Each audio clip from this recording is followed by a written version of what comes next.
नमस्कार, मैं हूं मुरली मनोहर। आप देख रहे हैं नेशनल कवरेज। तो नेशनल कवरेज का सबसे लोकप्रिय कार्यक्रम राजनीतिक चर्चा में आपका स्वागत है। आज हम चर्चा करेंगे 2024 में होने वाले घोसी लोकसभा के चुनाव।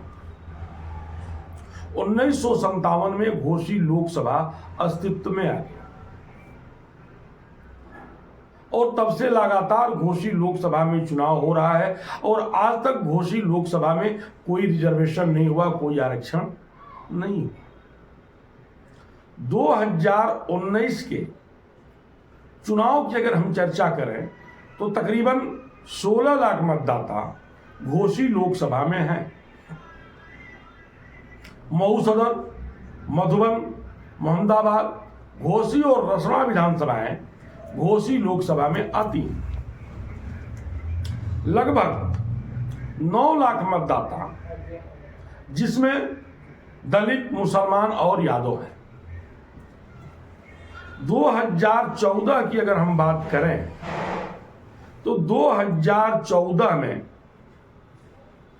घोसी लोकसभा में भारतीय जनता पार्टी ने हरिनारायण राजभर को चुनाव मैदान में उतार दिया। हरिनारायण राजभर लगभग 1.25 लाख वोटों से चुनाव जीत करके दिल्ली के सबसे बड़े सदन में पहुंच गए। लेकिन 2019 में जब लोकसभा का चुनाव हुआ तो उस समय समाजवादी पार्टी और बसपा गठबंधन करके चुनाव लड़े और घोसी लोकसभा बसपा के खाते में चला गया। बसपा ने अतुल राय को चुनाव मैदान में उतार दिया और बसपा के अतुल राय भाजपा के हरिनारायण राजभर को, जो कि निवर्तमान सांसद थे, लगभग 1 लाख से ऊपर मतों से चुनाव हरा दिया। जो समीकरण बना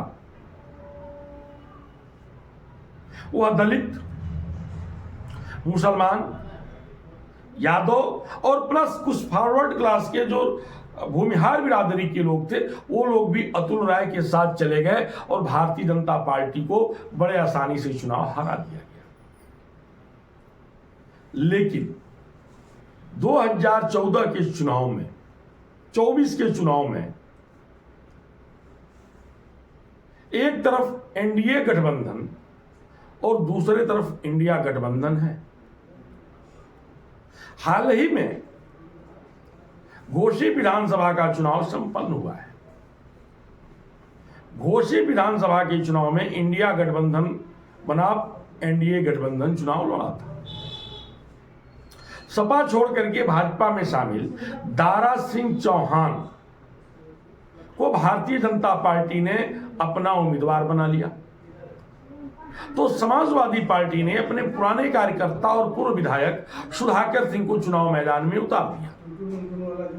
लेकिन इंडिया गठबंधन में कांग्रेस, कम्युनिस्ट समेत तमाम दलों का समर्थन उनको मिल गया और लगभग 42,000 मतों से इंडिया गठबंधन घोसी विधानसभा का चुनाव जीत गई। अगर यह इंडिया गठबंधन 2024 में घोसी में मिलकर के चुनाव लड़ता है तो एनडीए गठबंधन के लिए बहुत कठिन समय होगा। भारतीय जनता पार्टी के जितने भी रणनीतिकार हैं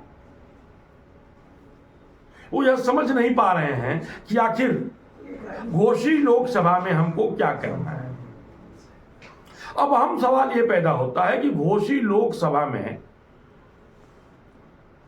ओम प्रकाश राजभर, जो घोसी विधानसभा उपचुनाव के ऐन पहले समाजवादी पार्टी के साथ गठबंधन तोड़ करके भारतीय जनता पार्टी के साथ, एनडीए के साथ शामिल हो गए, उन्हें बड़ी उम्मीद थी कि हमको मंत्रिमंडल में ले लिया जाएगा। उन्हें मंत्रिमंडल में नहीं लिया गया। ये हुआ कि चुनाव के बाद लिया जाएगा। चुनाव भी संपन्न हो गया और दारा सिंह चौहान हार गए। अब तक मंत्रिमंडल का विस्तार नहीं हुआ। कई बयान भी ओम प्रकाश राजभर के आए। कभी नेताओं को दो मुहां सांप कहा, कभी कहा कि इंडिया गठबंधन के तमाम नेताओं के साथ भी मैं संपर्क में हूं। इस तरह के भी बयान आते रहे। या तो मंत्रिमंडल में शामिल होने के लिए दबाव बनाते रहे हों, या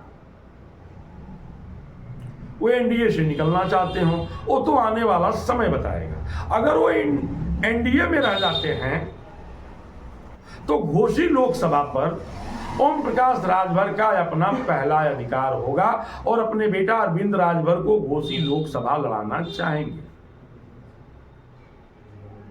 अगर घोसी लोकसभा में अरविंद राजभर चुनाव लड़ते हैं और अगर इंडिया गठबंधन किसी सवर्ण को टिकट दे देता है तो लड़ाई बड़ी दिलचस्प हो जाएगी। इधर मऊ से जिला पंचायत के अध्यक्ष मनोज राय जी भी लाइन में लगे हुए हैं। उनका भी जनपद की राजनीति में एक अपना एक अलग घुसपैठ, अलग पकड़ है। छात्र राजनीति से उभर करके मनोज राय जी आए हुए हैं। डीसीएसके पीजी कॉलेज के महामंत्री रहे, कोपागंज विकास खंड के कई बार ब्लॉक प्रमुख रहे। अपने भाई को भी, सर्वेश राय को भी ब्लॉक प्रमुख बनाया और आज मऊ के जिला पंचायत के अध्यक्ष हैं, प्रथम नागरिक भी। इधर हाई कोर्ट के जाने माने वकील अशोक राजभर भी भारतीय जनता पार्टी के टिकट पर चुनाव लड़ना चाहते हैं और वो भी मैदान में उतर गए हैं, घूम रहे हैं, लोगों के बीच में जा रहे हैं।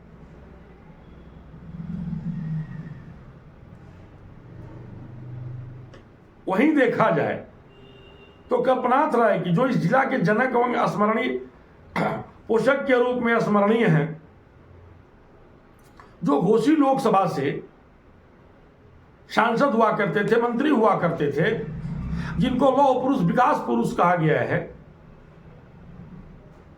कल्पनाथ राय की इकलौती बहू डॉक्टर सीता राय भी भारतीय जनता पार्टी के टिकट पर चुनाव लड़ने की मंसूबा पाली हुई है और वो अभी जो है चुनाव मैदान में है, घूम रही है, चल रही है, जनता के बीच में जा रही है। ऐसे तमाम कई बड़े चेहरे हैं, कई नाम हैं जो भारतीय जनता पार्टी के टिकट पर चुनाव लड़ना चाहते हैं। बसपा ने भी अपना पत्ता नहीं खोला। हाल ही में 5 विधानसभाओं में जो चुनाव हुआ है,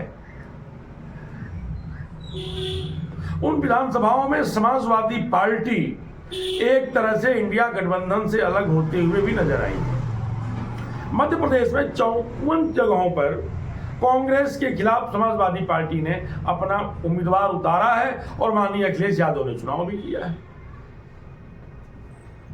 अब सवाल यह खड़ा होता है कि क्या उत्तर प्रदेश में जब लोकसभा का चुनाव होगा तो समाजवादी पार्टी इंडिया गठबंधन में रहेगी या नहीं?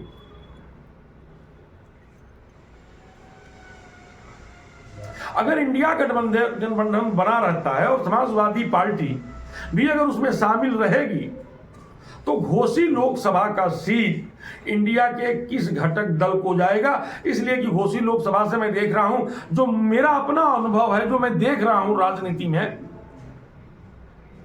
लगभग 4 से 5 बार तो अतुल कुमार अंजान भी कम्युनिस्ट से चुनाव लड़ चुके हैं, जो बड़ा नाम है, बड़ा चेहरा है। तो कम्युनिस्ट चाहेंगे कि ये हमको मिल जाए सीट,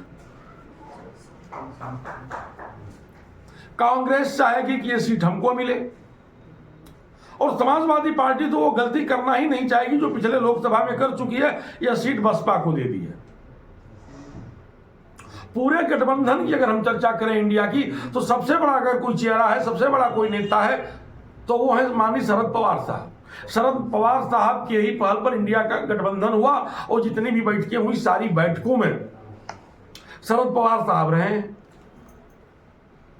और उनके भी दल के कई बड़े नाम और कई बड़े चेहरे हैं जो घोसी लोकसभा से गठबंधन में चुनाव लड़ सकते हैं, और वो सक्षम भी हैं। वो अखिलेश जी को भी मना सकते हैं, वो सोनिया जी को भी मना सकते हैं, वो कम्युनिस्ट के भी तमाम नेताओं को मना करके और अकेले जो है घोसी लोकसभा में चुनाव मैदान में अपने कैंडिडेट को उतार सकते हैं। अब देखना यह है, तस्वीरें भी एकदम साफ हो जाएंगी, कुछ दिनों में साफ हो जाएंगी। 5 प्रदेशों के रिजल्ट आने के बाद तस्वीरें साफ हो जाएंगी कि इंडिया गठबंधन के कितने घटक दल रहेंगे और कितने बाहर जाएंगे। उसके बाद ही तय हो पाएगा कि घोषित लोकसभा में कौन चुनाव लड़ेगा और राजनीतिक ऊंट किस करवट बैठे।